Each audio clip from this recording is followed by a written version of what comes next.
नमस्कार दोस्तों, आप सभी का वेलकम है एजुकेशन नॉलेज चैनल में। आज डिस्कस करने वाले हैं ब्रूनर का अधिगम सिद्धांत।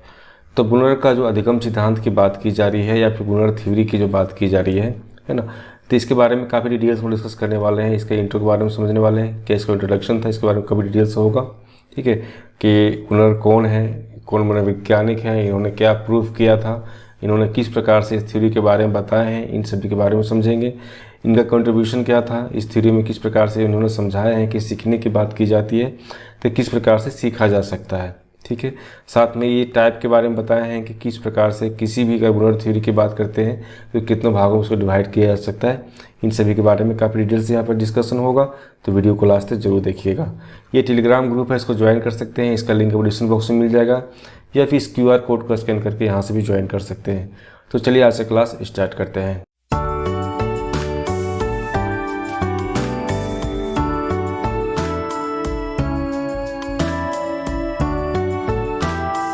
वीडियो को लाइक कीजिएगा और शेयर कीजिएगा अपने ग्रुप में। अभी सब्सक्राइब नहीं किए हैं तो सब्सक्राइब कर लीजिएगा। बात हो रही है ब्रूनर थ्योरी का। ठीक है, तो ब्रूनर थ्योरी के बारे में बात हो रही है। दैट मीन्स कह सकते हैं कि जो मनोवैज्ञानिक हैं इन्होंने इस थ्योरी के बारे में बताया है कि किस प्रकार से ये थ्योरी काम करता है किसी भी सीखने के प्रोसेस में। तो उसी चीज़ के बारे में यहाँ समझने वाले हैं। पहली बात ये समझिए कि जो ब्रूनर के नाम बात हो रही है तो इसका पूरा नाम क्या है, जेरोम एस ब्रूनर। तो जेरोम एस ब्रूनर जो है वो एक मनोवैज्ञानिक है। कहाँ के, ये अमेरिकी मनोवैज्ञानिक है, एक प्रसिद्ध मनोवैज्ञानिक है जिन्होंने अधिगम या लर्निंग की बात करते हैं या संज्ञानात्मक विकास या कॉग्निटिव डेवलपमेंट की बात करते हैं, इसके क्षेत्र में इनका विशेष योगदान रहा है। इन्होंने क्या किए हैं कि जो कॉग्निटिव डेवलपमेंट की बात करते हैं या संज्ञानात्मक विकास की बात करते हैं, इसके क्षेत्र में काफ़ी इनका योगदान रहा है। इन्होंने सिद्ध किया, इन्होंने क्या प्रूफ किया, इन्होंने ये प्रूफ किया है कि अधिगम एक सक्रिय प्रक्रिया है ना, एक्टिव प्रोसेस है, जिसमें क्या होता है कि जितना भी विद्यार्थी होते हैं, जो भी स्टूडेंट होते हैं, वो स्वयं ज्ञान का निर्माण करते हैं। इनके अनुसार ये माना जाता है कि जो अधिगम की प्रक्रिया होती है, जो सीखने की प्रक्रिया होती है, वो क्या है, एक एक्टिव प्रोसेस होता है। और जो एक्टिव प्रोसेस होता है तो इसमें इन्होंने ये बताया है कि जो बच्चे होते हैं, जो स्टूडेंट्स होते हैं, वो क्या करते हैं, किसी भी ज्ञान को है ना स्वयं से क्या करते हैं, उसका निर्माण करते हैं। अर्थात क्या है कि जिस इन्वायरमेंट में बच्चा रहता है वहाँ पे विभिन्न तरह का एक्टिविटी करता है और वहाँ से क्या होते हैं, बच्चे सारी चीज़ों को सीखते हैं। ये इनके द्वारा ये प्रूफ किया गया है। तो इन्होंने कुछ मुख्य बातें बताए हैं जिसके बारे में समझना होगा कि ब्रूनर का जो अधिगम सिद्धांत की बात करते हैं, इसमें मुख्य बातें क्या क्या है। पहली बात इन्होंने ये बताया है कि अंतर्दृष्टि चिंतन बनाम विश्लेषणात्मक चिंतन। ठीक है, तो अंतर्दृष्टि चिंतन और विश्लेषणात्मक चिंतन के बीच का जो है डिस्टेंस की बात करते हैं, एक दोनों के बीच किस प्रकार से रिलेट करता है, इसके बारे में समझते हैं। तो टीचर होते हैं ना, जो अध्यापक होते हैं, किसी प्रकार का टीचिंग वर्क करते हैं तो उसमें देखिए कि दो तरह की चीज़ें आपको देखने को मिलेगा, एक अंतर्दृष्टि चिंतन और एक होता है आपका विश्लेषणात्मक चिंतन। ठीक है, एक रिफ्लेक्टिव थिंकिंग की बात होती है, एक होती है एनालिटिकल थिंकिंग।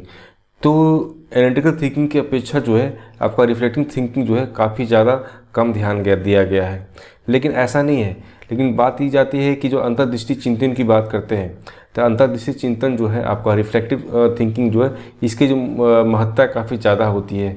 किसी भी विषय को अगर सिखाने की बात करते हैं तो इसका जो योगदान काफ़ी ज़्यादा होता है। ठीक है, तो अंतर्दृष्टि चिंतन क्या है, रिफ्लेक्टिव थिंकिंग की बात करते हैं, उसमें क्या चीज़ बात कही गई है, तो किसी भी पाठ का तत्कालिक ज्ञान या संज्ञान, ठीक है, जैसे कि अपने विचार, अपने कार्य या फिर अपने अनुभव पर विचार करना ही क्या होता है, अंतर्दर्शन कहलाता है। जब कोई बच्चा, कोई स्टूडेंट कोई चीज़ को सीखने की कोशिश करता है तो उसका कुछ अपना विचार होता है, अपना कुछ उसका दृष्टिकोण होता है, उसी हिसाब से वो कार्य भी करता है, उसको उसी अनुसार से अपना अनुभव बोल सकते हैं, अपना एक्सपीरियंस भी वहाँ पे प्राप्त करता है। तो ये सारी चीज़ें जो क्या होती है, एक एक्टिव मोड में होता है। ठीक है, तो जो भी चीज़ें यहाँ पे हो रही है वो सारी चीज़ें क्या कहलाती है, आपका अंतर्दर्शन या फिर बोल सकते हैं अंतर्दृष्टि चिंतन के अंतर्गत रखा जाता है।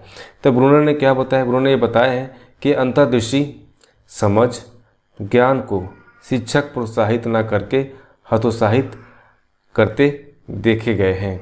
इनका ये कहना है क्या कि जब रिफ्लेक्टिव थिंकिंग की बात करते हैं है ना, या समझ की बात करते हैं, तो इसमें क्या होता है, जो भी टीचर है ना, वो टीचर क्या कर रहा है, इसका सपोर्ट नहीं करता है, मतलब इस तरह के थिंकिंग को सपोर्ट नहीं करता है, बल्कि हमेशा क्या होता है, उसका हमेशा हतोत्साहित करना, मतलब क्या है, उसको बहुत कम वैल्यू उसको दिया जाता है।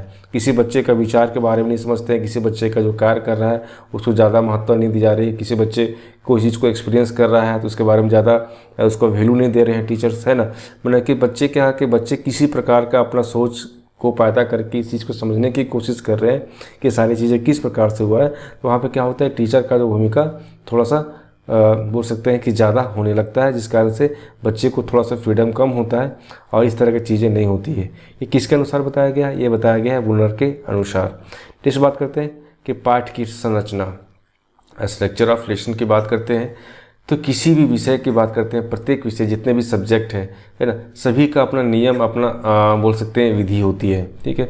हर एक सब्जेक्ट, जैसे अब इंग्लिश की बात करें, है ना, हिंदी की बात करें, मैथ की बात करें, फिजिक्स की बात करें, जितने भी सब्जेक्ट हैं सभी सब्जेक्ट का अपना कुछ रूल्स होते हैं और कुछ उसके मेथड्स होते हैं, जिसके आधार पर क्या होते हैं, उसको बच्चे को पढ़ाया जाता है। मतलब क्या बोल सकते हैं कि टीचिंग मेथड्स की बात कर रहे हैं, टेक्निक की बात कर रहे हैं, है ना।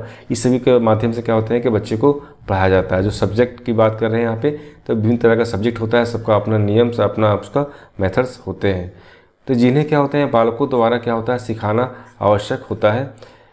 इन्हीं को जब ये सारी चीज़ें करते हैं तो सीखने के बाद वह जो वस्तुओं का सही प्रयोग कर पाते हैं, ठीक है। मान लीजिए कि आप किसी चीज़ को सिखाना चाह रहे हैं, तो सिखाने दौरान क्या है कि विभिन्न तरह का आप उसमें सहायक सामग्री ले गए, है ना, विभिन्न तरह का मॉडल ले गए, चार्ट पेपर ले गए।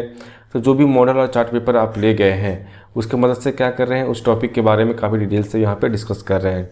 तो जितने भी सब्जेक्ट होते हैं, सारे सब्जेक्ट का जो है मेथड्स और उसके जो रूल्स होते हैं थोड़ा सा दूसरे से अलग देखने को मिलेगा। तो सिखाने का प्रोसेस में भी क्या होता है, यहाँ पे अंतर देखने को मिलता है। तो जो भी चीज़ को बच्चे को सिखाया जाता है, सिखाने के बाद क्या होते हैं कि उस वस्तु के बारे में, जो चीज़ के बारे में बता रहे हैं, उसका सही तरह से उसका प्रयोग करने के लिए वो सीख जाता है। नेक्स्ट बात इन्होंने क्या बताया कि वह अन्वेषणात्मक सीखना या फिर डिस्कवरी लर्निंग की बात की है। इन्होंने बताया है कि जो बच्चे का जो समस्या होता है, जो भी स्टूडेंट है उसका समस्या होता है, उसको विभिन्न पक्षों में क्या होता है, स्वयं ही क्या होता है उसका आगमनात्मक थिंकिंग करके विषय से संबंधित जितने भी उसके कॉन्सेप्ट है, उसका अर्थ, उसके बीच का जो रिलेशन है, उन सभी को खोजने के लिए हमेशा प्रेरित करना चाहिए या खोज करनी चाहिए, ठीक है। तो जो भी स्टूडेंट हैं उन सभी को क्या होना चाहिए, एक इंडक्टिव थिंकिंग के तहत, मतलब क्या है कि सारी चीज़ें जब हो रही है, सारी चीज़ें किस प्रकार से घटित हो रही है, एक दूसरे के बीच का क्या रिलेशन है, वो सारी चीज़ें क्या है बच्चे खुद से सारी चीज़ों को करें। इससे क्या होगा कि बच्चे में एक बोल सकते हैं कि डिस्कवरी लर्निंग के अंतर्गत विभिन्न तरह की चीज़ों को वो सीख पाएगा और उसका जो चीज़ें सीखी हुई चीज़ें होगी उसमें क्या होगा, उसका फोकस भी रहेगा और हर एक चीज़ों को लंबे समय तक वो समझ भी पाएगा, ठीक है। तो इनके अनुसार ये बताया गया है कि अगर डिस्कवरी लर्निंग की बात करते हैं तो इसमें टीचर जो होते हैं, वो जो भी टीचर होते हैं वो टीचर क्या करते हैं, स्टूडेंट को हमेशा मोटिवेट करते हैं कोई नई चीज़ को खोजने के लिए, नई चीज़ को करने के लिए। जब बच्चा उस सारे नई चीज़ को करने के लिए शुरू कर देता है तो इससे क्या होता है कि उसका जो इंडक्टिव थिंकिंग की पावर के जो है वो धीरे धीरे बढ़ने लगती है और वहाँ से क्या होता है, जो भी उसका कॉन्सेप्ट होता है ना, जो भी उसका कॉन्सेप्ट होता है उसको समझने लगता है, उसके बीच का जो रिलेशन है उसको समझने लगता है और वो लंबे समय तक सारी चीज़ों को समझा हुआ रहता है, तो उसका इस्तेमाल भी सही तरीके से कर पाता है। तो अध्यापकों का मान लेना चाहिए क्या कि ज्ञान आत्म अन्वेषित होता है, ठीक है। जो भी ज्ञान की बात करते हैं, जो भी नॉलेज की बात करते हैं, वो क्या होता है कि अब बोल सकते हैं कि खुद से उसका डिस्कवर किया होता है और ऐसे में जो भी ज्ञान वो सीखते हैं छात्र, वो क्या करते हैं सारी चीज़ों को समझने के बाद उसको अपनाते भी हैं और उसका प्रयोग भी वो करते हैं। जैसे बात करते हैं समर्थता का महत्व, ठीक है, किस प्रकार से किसी भी रिलेवेंस की बात करते हैं उसकी इंपॉर्टेंस क्या होती है। तो विद्यालय जो है, जो स्कूल्स की बात करते हैं हम लोग, है ना, जो विभिन्न तरह के स्कूल्स होते हैं, सारे स्कूल्स की बात करते हैं। तो शिक्षा का जो महत्व का जो लक्ष्य है वो क्या होता है कि छात्रों के जो भविष्य का उज्जवल बनाना ही होता है। किसी विद्यालय में कोई बच्चा ऐसा है जो पढ़ता है, वहाँ पे कोई चीज़ को सीखता है ना, तो शिक्षा का मुख्य इंपॉर्टेंस लक्ष्य जो बात करते हैं उसका ऑब्जेक्टिव क्या होता है, उसका ऑब्जेक्टिव होता है कि बच्चे का जो भविष्य को उज्जवल बनाना होता है। तो किन्होंने ब्रूनर ने एक बुक लिखे थे जिसका नाम क्या था, द रिलेवेंस ऑफ एजुकेशन। इन्होंने इस बात में बताया है कि ये जो संबंध की बात कर रहे हैं, जो रिलेवेंस की बात कर रहे हैं, वो दो प्रकार का होता है। एक होता है पर्सनल रिलेवेंस और एक होता है आपका सोशल रिलेवेंस। तो पर्सनल रिलेवेंस और सोशल रिलेवेंस की बात करते हैं तो दोनों का जो है अपना अपना चीज़ें इस प्रकार से देखने को मिलता है। जैसे पर्सनल में क्या हो गया कि जो आप खुद से सारी चीज़ों को अपनी तरह से उसको करने की कोशिश कर रहे हैं, और सोशल मतलब क्या हुआ, कुछ समाज में रह के विभिन्न तरह की चीज़ों को आप वहाँ पे कर रहे हैं। तो ब्रूनर का जो कहना था, क्या कहना था कि शिक्षा जो है वो सिर्फ व्यक्तिगत रूप से ही नहीं बल्कि सामाजिक उद्देश्यों और लक्ष्यों के भी अनुरूप होनी चाहिए।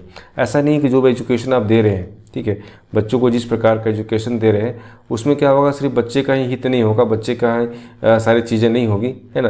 जो भी स्टूडेंट को यहाँ बताया जा रहा है वो सारे स्टूडेंट को ही सिर्फ उसको बेनिफिट नहीं मिलेगा, जबकि सोसाइटी का जो ऑब्जेक्टिव है, आपका जो समाज का जो ऑब्जेक्टिव है ना, आपका जो लक्ष्य है, आपका जो एम है, वो सारे के अनुरूप ही होना चाहिए, जिससे कि समाज का भी डेवलपमेंट हो सके और उसका जो पर्सनल डेवलपमेंट की बात कर रहे हैं वो सारे पर्सनल डेवलपमेंट भी उसका हो सके। तो इस बात करते हैं, इसमें तत्परता की बात की गई है। तो तत्परता में क्या बताया गया है कि जो प्रत्येक कक्षा के लिए पाठ्यक्रम तैयार करके छात्रों को उस पाठ्यक्रम के अनुसार उनमें क्षमता विकसित करना अच्छी प्रथा नहीं है। जैसे होता क्या है कि जब कोई स्कूल में आप जाते हैं तो आप देखिए आपको सिलेबस दिया जाता है, ठीक है। अब जो भी आपका सिलेबस दिया जाता है उस सिलेबस में क्या होता है कि आपको बहुत सारी चीज़ें पढ़नी होती है ना। तो सारी चीज़ें क्या होता है कि करिकुलम के अनुसार होता है, तो करिकुलम के अनुसार हर चीज़ों को आप वहाँ बात कर रहे हैं, तो वहाँ पे क्या होगा, उसकी जो क्षमता होती है, उसकी जो कैपेसिटी डेवलपमेंट की बात कर रहे हैं, उसकी क्षमता विकास की बात करें किसका, बच्चे का, वो पूर्ण रूप से वहाँ पे नहीं हो पाएगा। ये बच्चे को थोड़ा सा फ्रीडम चाहिए, और करिकुलम जो है आपका जो पाठ्यक्रम है उसके अलावा भी बहुत सारी चीज़ें ऐसी होती है जो बच्चे को करवाना चाहिए। वही बात यहाँ कहा गया है कि तत्परता के अंतर्गत कि प्रत्येक कक्षा में क्या होता है कि जो पाठ्यक्रम तैयार करना होता है वो तैयार करके उसी के अनुसार जो है बच्चे की उसके जो क्षमता के विकास जो है वो अच्छी प्रथा या अच्छी तरह नहीं हो पाता है। उन्होंने इस बात पर जोर दिया है, क्या जोर दिया है कि किसी भी उम्र या वर्ग के छात्र को कोई भी विषय सीखने के लिए तत्पर या फिर रेडी किया जा सकता है। ऐसा नहीं है कि आप जो करिकुलम बना के दे रहे हैं, है ना, उस करिकुलम के बेस ही बच्चे को सारी चीज़ों को सिखाया जा सकता है, ऐसा नहीं है। अब किसी भी सब्जेक्ट की बात करते हैं, किसी भी टॉपिक की बात कर रहे हैं, वहाँ पे सिखाने के लिए अब उसको आप उसको रेडी कर सकते हैं, उसको तैयार कर सकते हैं, है ना, बशर्ते क्या हो कि आपको जो सिखाने का जो तरीका है वो सही होना चाहिए। अतः उन्होंने ब्रूनर ने क्या बताया, उन्होंने बताया कि जो प्रिंसिपल होता है उसका जो प्रमुख कार्य क्या होता है कि पाठ्यक्रम किसके अनुरूप होना चाहिए, पाठ्यक्रम स्टूडेंट के अनुरूप होना चाहिए।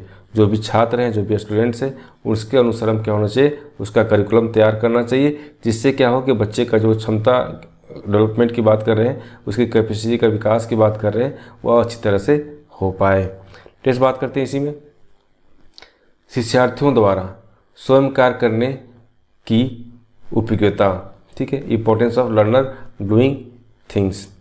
इनका कहना यह है कि कोई भी छात्र, जो भी छात्र कोई चीज़ को सीखना चाह रहा है ना, जो भी चीज़ को सीखना चाह रहा है उसमें निष्क्रिय ना होके, है ना, हमेशा उसमें क्या होना चाहिए, एक्टिव रूप में हिस्सा लेना चाहिए। हमेशा क्या होना चाहिए, उसमें हमेशा वो एक्टिव रहे, जिससे कि कोई भी काम को आसानी से वो कर पाएंगे।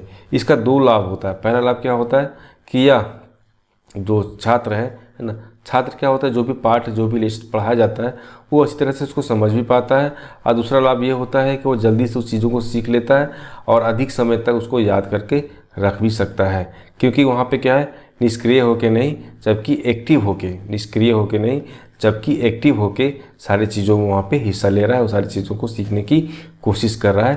तो इसका जो बेनिफिट है, इसका जो लाभ है वो दो तरीके से होता है। पहला क्या कि छात्र जो सब्जेक्ट पढ़ रहे हैं उसमें उसको समझ भी आता है और बहुत जल्दी सीख भी लेता है, और क्या होता है, लंबे समय तक इसको याद भी रख सकता है। इस बात करने वाले कि ब्रूनर ने जो बताया है संज्ञानात्मक विकास का जो 3 चर बताए हैं, चरण या स्टेप बोल सकते हैं, है ना, 3 स्टेप बताए इन्होंने। वो 3 स्टेप क्या है इसके बारे में समझते हैं। पहला पॉइंट क्या आपको दिया हुआ है, क्रियात्मक अवस्था, ठीक है, इनएक्टिव स्टेज की बात कर रहे हैं। यह स्टेज कौन सा होता है, वैसे बच्चा जिसका एज जो है 0 से लेकर 3 साल के जो बच्चे होते हैं वो सारे बच्चे क्या होते हैं, इनएक्टिव स्टेज में रहते हैं। इनका जो दुनिया होता है उसका दुनिया बिल्कुल अलग होता है। इसमें क्या होते हैं कि अपनी जो भी क्रियाएं करते हैं, जो भी गतिविधि करते हैं, इसके माध्यम से क्या होते हैं बच्चे यहाँ पे समझते हैं। जैसे कोई छोटा सा बच्चा है, ठीक है, वो बच्चा कितना 0 से लेकर 3 साल का जो बच्चा है वो क्या होगा, कोई भी खिलौना को लेगा, है ना, कोई भी चीज़ों को छुएगा तो वहाँ से उस सारी चीज़ों को महसूस करेगा, और महसूस करने के बाद उस सारे खिलौनों को वहाँ पे फील करेगा, और उसके अनुसार क्या होगा, उसका एक्टिविटी होगा, उसी तरह उसका गतिविधि देखने को मिलेगा। तो जो भी चीज़, जैसे कोई खिलौना है, वहाँ पे क्या हो रहा है कि उस खिलौनों को देख के उसका सारी चीज़ों को समझने की कोशिश करता है कि जो खिलौना है वो खिलौना किस प्रकार से यहाँ पे फंक्शन कर रहा है। जैसे एक छोटा सा कार है ना, इस कार को हल्का सा धक्का देके छोड़ दीजिएगा तो बच्चे थोड़ा सा क्या होते हैं, तो आश्चर्य रूप से उसको देखते हैं कि जो कार है, कार आगे कैसे बढ़ गया।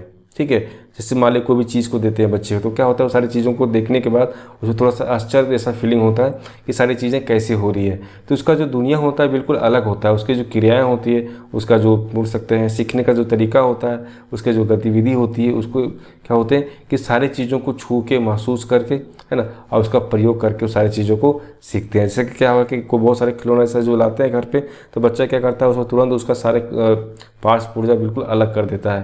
दैट मीन्स ये मतलब ये है कि वो जानना चाहता है कि सारा फंक्शन किस प्रकार से हो रहा है, ये सारी चीज़ें किस प्रकार से हो रही है। ठीक है, इसका मतलब ये समझ के आता है। जैसे कि छोटा सा बच्चा है जिसका हाथ में खिलौना है, इस चीज़ को एहसास कर रहा है कि ये चीज़ें क्या है।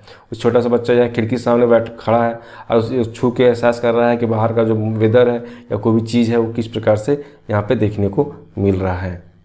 जिस बात करते हैं आइकॉनिक स्टेज, है ना, दिस अवस्था की बात कर रहे हैं। इसमें क्या होता है, इस स्टेज कितना से कितना होता है, 3 से लेकर 7 साल के जो बच्चे होते हैं उसके बारे में यहाँ पे बात की जाती है। इसमें ये बताया जाता है क्या है कि जो भी बच्चा इस एज में होता है उसमें क्या होता है कि चित्र या फिर बोल सकते हैं इमेज या फिर दृश्यों के माध्यम से सीखने का विशेषता होती है। इस एज के बच्चे में क्या होते हैं कि जो भी आप फिगर बना हुआ रहता है, जो भी आप फिगर बनाते हैं उस फिगर को यहाँ पे क्या होता है कि बच्चे उस सारी चीज़ों को यहाँ पे देखते हैं, और देखने की ही बात क्या होता है कि वो सारी चीज़ों को करने की कोशिश करते हैं। ठीक है, तो ये सिंपल सी बात यहाँ कहा गया है कि जिस प्रकार का आपका फिगर होगा, जिस प्रकार का पिक्चर होगा, है ना, वो सारे पिक्चर को देखने के बाद क्या होते हैं कि बच्चे वहाँ पे उस तरह के एक्टिविटी को देखने के बाद वहाँ से वो सारी चीज़ों को सीखने की कोशिश करता है। जैसे छोटा सा बच्चा क्या है कि यहाँ पे बॉक्स है, तो इस बॉक्स के माध्यम से क्या होता है कि बच्चे यहाँ पे सीख रहे हैं कि एक के ऊपर एक कैसे बॉक्स रखा जाता है या फिर किस तरह से, मतलब विभिन्न तरह से क्या होता है सारी चीज़ें घटनाएँ घटित होती है और सारी चीज़ों देखने के बाद वहाँ पर सीखते हैं। जैसे कि यहाँ तो क्या है कि 2 बच्चा है आपस में क्या पढ़ रहे हैं, तो जो बुक है, बुक में तरह की चीज़ें वहाँ पे लिखी हुई है और बहुत सारे पिक्चर्स होंगे, सारे पिक्चर को देख के समझने का कोशिश कर रहा है। तो इसका जो मस्तिष्क है इस प्रकार से क्या होता है, काम करता है। इस बात करते हैं क्या, सिंबॉलिक स्टेज या फिर प्रतीकात्मक अवस्था। तो प्रतीकात्मक अवस्था की बात करते हैं या सिंबॉलिक स्टेज की बात करते हैं तो इसका जो उम्र की सीमा कितना होती है, 7 साल से अधिक। ठीक है, वैसा बच्चा जो 7 साल से उसका उम्र ज़्यादा है वो बच्चे क्या होते हैं कि उसके अंदर सिंबॉलिक स्टेज जो है वहाँ देखने को मिलता है, जिसमें क्या होती है उसकी भाषा और उसके जो प्रतीक जो सिंबल है उसका उपयोग करने के माध्यम से क्या होते हैं सारी चीज़ों को सीखने की कोशिश करते हैं या फिर उसकी विशेषता होती है। बच्चे जो है अमूर्त विचारों को या फिर अवधारणाओं को समझने और उसका उपयोग करने की क्षमता जो है इस चीज़ें देखने को मिलती है। छोटा सा बच्चा क्या है, देखिए यहाँ पे बहुत सारे यहाँ पे बॉक्स है, बॉक्स को मिला के, है ना, एक छोटा सा बिल्डिंग जैसा वो तैयार करने की कोशिश कर रहा है। और इसमें क्या होता है कि बहुत सारे जो बॉक्स है, सारे बॉक्स को किस प्रकार से मैच करना है, किस प्रकार से दूसरे के ऊपर रखना है और किस प्रकार से विभिन्न तरह का जो कलर है कलर को मैच करना है। तो यहाँ पर विभिन्न तरह का एक्टिविटी होगा, विभिन्न तरह की क्रियाएँ होगी जो आपको देखने को मिलेगा। ठीक है, तो इस प्रकार से ये समझें कि जो बुनर ने बात की थी कि ठीक है, अगर संज्ञानात्मक विकास का जो चर होता है, जो स्टेप होता है वो कितना होता है, तो वो आपका 3 होता है। समझ में आ गया होगा। इस बात करते हैं यहाँ पे कि बुनर सिद्धांत का जो लाभ है वो क्या होगा, इसका बेनिफिट किस प्रकार से मिलेगा, इसका एडवांटेज किस प्रकार से मिलेगा। तो इसे जो सीखा हुआ इसकी जो थ्योरी है, इस थ्योरी से अगर कोई बच्चे सिखाते हैं तो उसका जो प्रभाव काफ़ी अधिक देखने को मिलेगा और लंबे समय तक उस सारी चीज़ों को सीखा हुआ रह सकता है। एक छोटा सा बच्चा है ना, एक छोटा सा बच्चा ऐसा है जिसको आप बोल सकते हैं कि विभिन्न तरह का एक्टिविटी में उसको शामिल करके सारी चीज़ों को सिखाते हैं, तो वहाँ से क्या होता है कि उसे सीखने के बाद उसका जो प्रभाव है वो लंबे समय तक रहेगा और लंबे समय रहने के साथ साथ क्या होगा कि लोग बहुत लंबे समय तक उसको याद भी रहेगा। बच्चे के अंदर क्या होते हैं कि सोचने की क्षमता भी विकास होता है। अगर इस थ्योरी के आधार पे या फिर सिद्धांत के आधार पे आप कोई चीज़ को सिखाते हैं तो इससे क्या होता है बच्चे के अंदर समझ डेवलप होता है, उसका विचार डेवलप होता है, किस प्रकार से कोई चीज़ें होती है उस सभी के बारे में उसका कॉन्सेप्ट काफ़ी क्लियर होता है। तो सोचने की क्षमता भी क्या होती है यहाँ से विकसित होता है। वो रटने के बजाय क्या होता है, समझने पर ज़्यादा बल देता है, जिसके कारण से क्या होता है कि हर एक चीज़ों के बारे में उसकी समझदारी काफ़ी ज़्यादा होती है, क्रिस्टल क्लियर होता है, जिस कारण से एक दूसरे के बीच का जो रिलेशन या विभिन्न तरह की चीज़ों को वो रिलेट करके नेक्स्ट नॉलेज को वहाँ से गेन कर सकता है। मतलब रटने की बात यहाँ पे नहीं होती, यहाँ पे समझ की बात की जाती है। नेक्स्ट पॉइंट में आते हैं, जो भी विद्यार्थी होते हैं उसमें रचनात्मक या फिर विश्लेषण की क्षमता जो है काफ़ी ज़्यादा बढ़ जाती है। बच्चे में बहुत तरह की चीज़ें जो है बोल सकते हैं रचनात्मक रूप से या फिर क्रिएटिव थिंकिंग क्या होती है इसके अंदर डेवलप होने लगता है और विभिन्न तरह की चीज़ों का विश्लेषण करने लगता है, उसका एनालिसिस करने लगता है, जिसके बाद इसके माध्यम से क्या होता है कि जो भी चीज़ें वहाँ समस्या समाधान उसके जो भी समस्या होती है, वो जो भी उसका प्रॉब्लम होता है, वो सारे प्रॉब्लम को आसानी से वो सॉल्व कर पाता है। ठीक है, तो इस बात करते हैं इसकी सीमाएँ, इसकी लिमिटेशन क्या है। इसकी लिमिटेशन इस प्रकार से देखने मिलेगा कि यहाँ पे विभिन्न तरह के जो छात्र होते हैं वो समान रूप से क्या होते हैं कि खोज क्षमता जो है उसमें डेवलप नहीं हो पाता है, जिस कारण से क्या होता है उसमें ज़्यादा मन उसको नहीं लगता है। इस पद्धति के अंतर्गत ये देखने मिलता है कि इसमें समय बहुत ज़्यादा लगता है। ठीक है, अगर इस थ्योरी की बात करते हैं, इस थ्योरी में क्या होता है, इस थ्योरी के बेस पे किसी बच्चे को अगर पढ़ाते हैं या समझाते हैं या फिर सिखाने की बात करते हैं तो समय काफ़ी ज़्यादा लगता है। कमज़ोर छात्र के लिए क्या है कि ये जो थ्योरी है, ये जो आपका सिद्धांत है, ये काफ़ी ज़्यादा बेनिफिट देने वाला है। ये बहुत ज़्यादा आवश्यक हो जाता है कि किसको जो कमज़ोर छात्र होते हैं उसको समझाने का तरीका आपको इस प्रकार से यहाँ पे अपनाना चाहिए। इस बात करते हैं कुछ इंपॉर्टेंट चीज़, जैसे कि यहाँ पे ब्रूनर थ्योरी की बात कर रहे हैं, इसका नाम क्या था, ब्रूनर का संज्ञानात्मक अधिगम सिद्धांत। ठीक है, ब्रूनर का जो है संज्ञानात्मक अधिगम सिद्धांत कहा जाता है। मेन इसमें आइडिया क्या था, मेन विचार क्या था, मेन विचार था कि सक्रिय अधिगम होना चाहिए, खोज आधारित अधिगम होना चाहिए। ठीक है, इंपॉर्टेंट है। नेक्स्ट आपको बात करते हैं कि इसका जो मॉडल की बात करते हैं या फिर इसका जो स्टेप की बात की जाती है कि इसे कितने स्टेप होते हैं, तो इसका 3 स्टेप होता है, इनएक्टिव होता है, आइकॉनिक होता है और सिंबॉलिक देखने को मिलता है। अगर पाठ्यक्रम मॉडल की बात करते हैं तो यहाँ पे क्या होता है आपका कि स्पायरल करिकुलम होना चाहिए, जिसमें क्या होना चाहिए, बच्चे को थोड़ा सा फ्रीडम भी होना चाहिए, करिकुलम के साथ साथ विभिन्न तरह की चीज़ों को भी इस बच्चे को सिखाना चाहिए। अगर शिक्षण के दृष्टिकोण से अगर देखते हैं तो इसमें क्या होता है, खोज विधि की बात कर रहे हैं, खोज की बात कर रहे हैं या प्रयोग की बात कर रहे हैं, इन सभी पे क्या होता है, शिक्षण आपका टीचिंग के जो है वो आधारित होता है। ठीक है, यहाँ तो समझ में आया होगा। परीक्षा में प्रश्न अगर पूछते हैं तो क्या हुआ कि ब्रूनर के अनुसार क्या है कि अधिगम में कौन कौन से चर होते हैं या फिर चरण होते हैं, इसके बारे में बात होती है। तो इस तरह की चीज़, छोटी छोटी चीज़ें जो है आपको समझ में आना चाहिए। जैसे कि जो भी हमने डिस्कस किए सारी चीज़ें यहाँ पे एक शॉर्ट नोट्स के अंतर्गत आपको सारी चीज़ें समझ में आ जाएगा। अब यहाँ कुछ क्वेश्चंस कर लेते हैं हम लोग, इंपॉर्टेंट क्वेश्चन जो इस थ्योरी से संबंधित है। जैसे कि पहला क्वेश्चन क्या है कि ब्रूनर के अधिगम के कितने मोड बताए हैं, या फिर बोल सकते हैं कि ब्रूनर ने जो अधिगम की बात की है उसमें कितने मोड या फिर कितने स्टेप इसका है। ठीक है, तो कितने तरह से ये रिप्रेजेंटेशन मोड है आपका यहाँ पे देखने मिलेगा आपको 3। ठीक है, ये 3 आपको देखने मिलेगा। इस बात करते हैं यहाँ पे कि स्पायरल करिकुलम की अवधारणा किसने दिया। ठीक है, स्पायरल करिकुलम का जो अवधारणा वो किसने दिया, तो वो किसने दिया, ब्रूनर ने दिया। नेक्स्ट पॉइंट यहाँ बात करते हैं यहाँ पे कि इनएक्टिव मोड में छात्र कैसे सीखता है। अगर इनएक्टिव मोड की बात करते हैं तो छात्र इसमें कैसे सीखता है, इसमें करता है क्या, उसमें बाय एक्टिव होके वहाँ पे विभिन्न तरह के एक्टिविटीज़ करता है, विभिन्न तरह की गतिविधि करता है, उससे वो सारी चीज़ों को सीख लेता है। तो आज इतना ही। वीडियो को लाइक कीजिएगा और शेयर कीजिएगा अपने ग्रुप में। सब्सक्राइब नहीं किए सब्सक्राइब कर लीजिएगा।